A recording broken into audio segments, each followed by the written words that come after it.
அஸ்ஸலாமு அலைக்கும் வரஹ்மத்துல்லாஹி வபரகாத்துஹு. அன்புக்கினிய சகோதரர்களே, பள்ளிவாசலுக்கு சந்தா செலுத்துதல் சம்பந்தமான ஒரு விளக்கத்தை இன்றைய தினம் பதிவு செய்யலாம் என்று நினைக்கின்றேன். முதலாவதாக அடிப்படையான விஷயத்தை சொல்லிவிட்டு இது குறித்த விளக்கத்தை பார்க்கலாம். இன்றைக்கு அதிகமான மக்கள் கருத்து சொல்லக்கூடியவர்களாகவும் சீர்திருத்தம் செய்யக்கூடியவர்களாகவும் அதேபோன்று நல்ல காரியங்கள் செய்யக்கூடியவர்களாகவும் பார்க்க முடிகின்றது. ஆனாலும் கூட இவர்கள் பேசக்கூடிய, சிந்திக்கக்கூடிய, செயல்படுத்தக்கூடிய காரியங்களை பார்க்கும்போது குர்ஆன் சுன்னாவுடைய அந்த அடிப்படை இழந்து மனோ இச்சையாகவும் தங்களுக்கு விருப்பம் என்ற பெயரிலும் பேசக்கூடிய, சிந்திக்கக்கூடிய, செயல்படக்கூடிய காட்சிகள் தான் அதிகம் காண முடிகின்றது.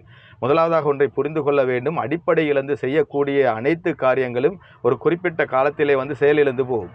இறைவனிடத்திலே நன்மை கிடைக்காது, அதே நேரம் பரக்கத்து இருக்காது என்பதெல்லாம் புரிந்து குர்ஆன் சுன்னாவுடைய அடிப்படையில் நாங்கள் செயல்பட வேண்டும். குறைந்தபட்சம் குர்ஆன் சுன்னாவுக்கு முரணில்லாத வகையிலாவது நாங்கள் பார்த்து கொள்ள வேண்டும். எனவே இந்த அடிப்படையை வைத்துத்தான் நாங்கள் எப்போதுமே சிந்திக்க வேண்டும் என்பதை முதலாவதாக நான் சொல்லிக் கொள்கின்றேன். எனவே அந்த அடிப்படையிலே பள்ளிவாசலுக்கு சந்தா செலுத்துதல் சம்பந்தமாக நாங்கள் பார்த்தோம் என்று சொன்னால், பள்ளிவாசலுக்கு சந்தா செலுத்துதல் என்பது குற்றமில்லை. ஆனால் அது விரும்பி கொடுத்தலாக இருக்க வேண்டும், அல்லது ஓரளவுக்கு வலியுறுத்தல் செய்யலாம் பள்ளிவாசல் தேவையை கருதி. ஆனால் கட்டாயப்படுத்துவதற்கு மார்க்கத்திலே தடை இருக்கின்றது.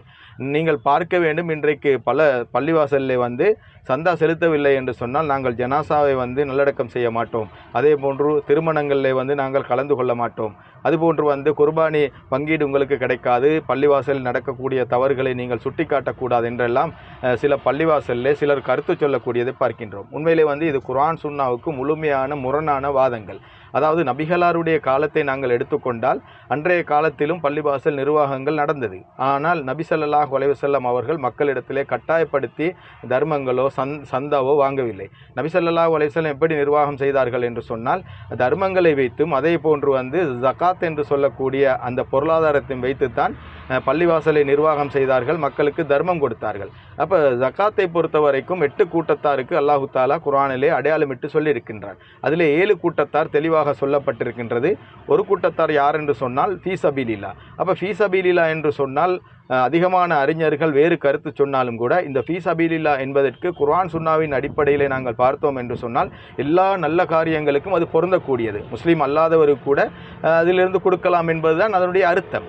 அப்போ சந்தாவை பொறுத்த வரைக்கும் சந்தாவிலிருந்து தான் இமாமுக்கு சம்பளம் கொடுக்கணும், பள்ளிவாசலை நிர்வாகம் செய்ய வேண்டும் என்பது ஒரு போலியான வாதம். அப்போ ஜகாத்திலிருந்தும் ஃபீ சபீலில்லாஹ் என்று சொல்லக்கூடிய அந்த ஒரு அடிப்படையை எடுத்து, அந்த ஒரு சாராரை எடுத்து கொண்டதின் அடிப்படையிலே இமாமுக்கு சம்பளம் கொடுக்கலாம், பள்ளிவாசலை நிர்வாகம் செய்யலாம்.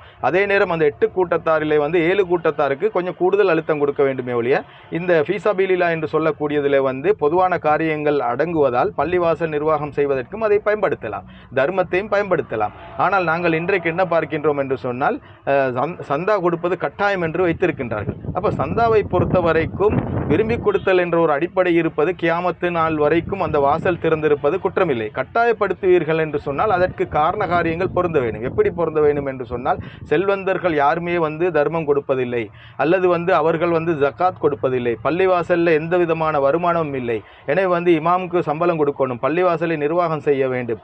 இந்த ஒரு அடிப்படை இருக்கும்போது அனைவரும் ஏழைகளாக இருக்கின்றார்கள். எனவே அனைவரிடத்திலுமே இந்த சந்தாவை வசூலிக்கலாம்.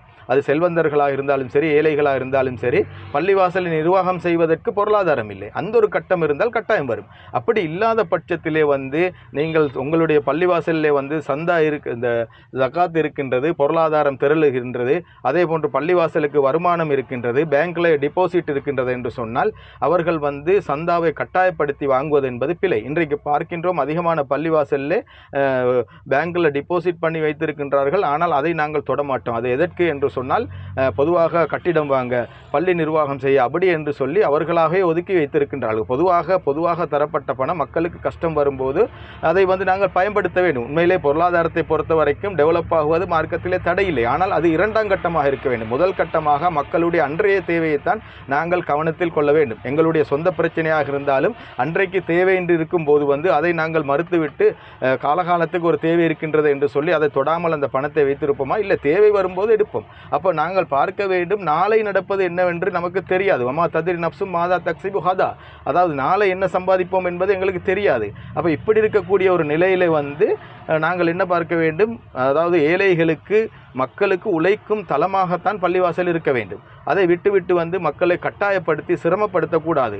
அல்லாஹ் தஆலா திருமறை குர்ஆனிலே சொல்லி காட்டுகின்றான், அல்லதீன தஹது மஸ்ஜிதன் லிராரன், ஒரு பள்ளிவாசல் மோசமான பள்ளியை சொல்லும்போது மக்களுக்கு தீங்கிழைப்பார்கள் என்று சொல்லி, அப்போ தீங்கிழைக்கக்கூடியதாக இருக்கக்கூடாது, மக்களுக்கு உழைக்கக்கூடிய தலமாக இருக்க வேண்டும். சந்தா தாராளமாக வாங்கலாம், கியாமத்து நாள் வரைக்கும் அந்த வாசல் திறந்திருக்கும், பிரச்சனை இல்லை. கட்டாயப்படுத்துதல் என்று சொன்னால் அதற்குரிய காரண காரியங்கள் பொருந்த வேண்டும். எந்த விதமான வருமானம் இல்லாமல் இருக்க வேண்டும். இமாமுக்கு சம்பளம் கொடுக்க வழி இல்லை, அதே போன்று பள்ளியை நிர்வகிக்க முடியாது என்று இருக்கும் என்று சொன்னால் கட்டாயப்படுத்தலாம். அப்படி இல்லாத பட்சத்திலே ஜக்காத் வருகின்றது. அப்போ ஜக்காத்தில் இந்த ஃபீஸபிலில்லா என்று சொல்லக்கூடிய அந்த கூட்டத்தாருடைய அந்த பொருளாதாரத்தை எடுத்து பள்ளிவாசல் நிர்வாகம் செய்யலாம். தர்மம் வந்திருக்கும், அதை வைத்து பள்ளிவாசல் நிர்வாகம் செய்யலாம். அப்படி இருக்கும்போது கட்டாயப்படுத்துதல் என்பது பிழை என்ற வாதம் தான் குர்ஆன் சுன்னாவுக்கு பொருத்தமானது என்பதையும் இந்த சந்தர்ப்பத்தில் பதிவு செய்து கொள்கின்றேன். அஸ்ஸலாமு அலைக்கும் வரஹ்மத்துல்லாஹி வபரகாத்துஹு.